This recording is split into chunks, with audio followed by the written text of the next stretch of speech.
electric cars make sense, and the focus was making electric cars make more sense. If it's a 2-ton electric car with a 1.5 or ton battery, the battery's primary job is moving itself around, as opposed to moving the human around.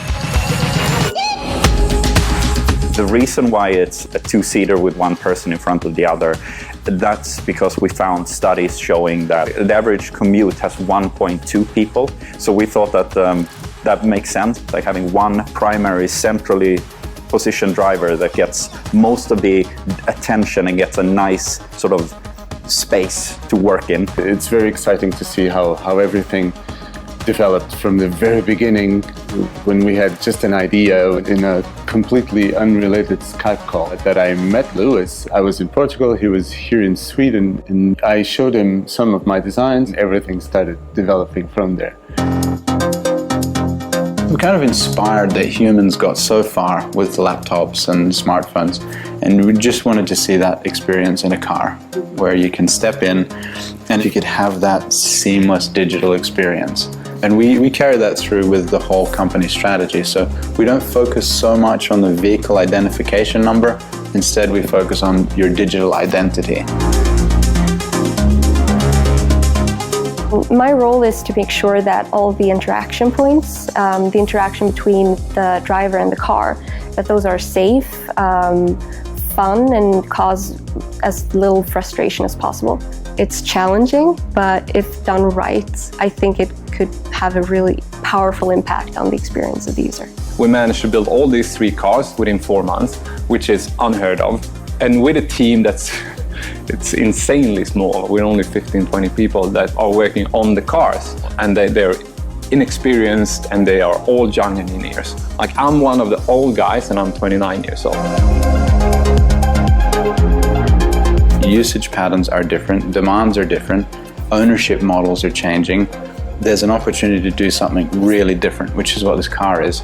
But that means inherently different means inherently risky. And we have to find ways to minimize that risk. And the best way is to just get tens of thousands of people involved in the process. So that's, for example, why we do crowdfunding. And in the process of designing this, we started with virtual reality. So very primitive, and we just got thousands of people in there to develop the interfaces and see what their reactions were, and build that right up into launching the evaluation prototype. It's one thing for people to help design a cool car that they all love, but will they make a long-term financial commitment to the product and the company? So that's why we went into MediaMarkt and got online to see, will people put money down and wait for 2 years for a car? Like, do they really want to buy it? That had great results. I mean, in the short test, we did 2,500 orders. What we had to do in the beginning was support the design team, so make sure that what they designed meets the requirements of the customer, but also is physically possible to manufacture, basically. Then when they had the mesh model done of the vehicle, all the physical specifications were basically on paper, and we could start applying them.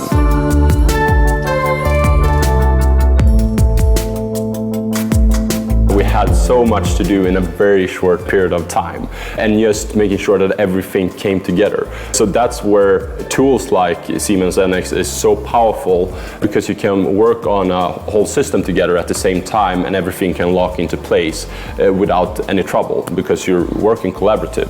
So now we've basically created the concept of the vehicle. Now it's time to start developing all the systems and all the components for the production vehicle. We can basically build a twin of our vehicle for production. We want to use the strengths of the Siemens suite and do all simulation within Siemens, because then you can connect that to any change you do.